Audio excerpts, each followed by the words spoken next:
عقل مند ہے وہ آدمی جو عزت نفس کا خیال کر کے عزت و وقار میں اضافہ کرنے والے اعمال کا پابند بنے، اور بیوقوف ہے وہ آدمی جو اپنے ہی ہاتھوں اپنی ذات کو ہلاکتی و رسوائی میں مبتلا کر دے۔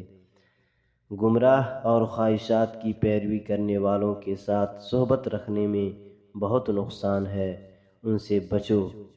اگر وطن میں رہ کر طلب علم، طلب رزق اور کسب حلال کے اسباب میسر نہ ہوں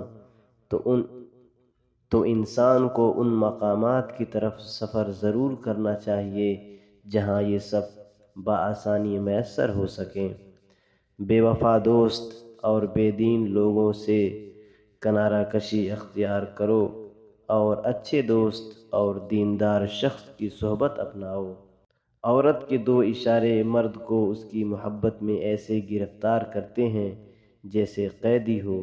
پہلا، عورت کا مسکرانا، دوسرا، حسن کی نمائش۔ عورت جب حسن کی نمائش کرتی ہے تو اچھے سے اچھے مرد اس کی محبت میں گرفتار ہو ہی جاتے ہیں۔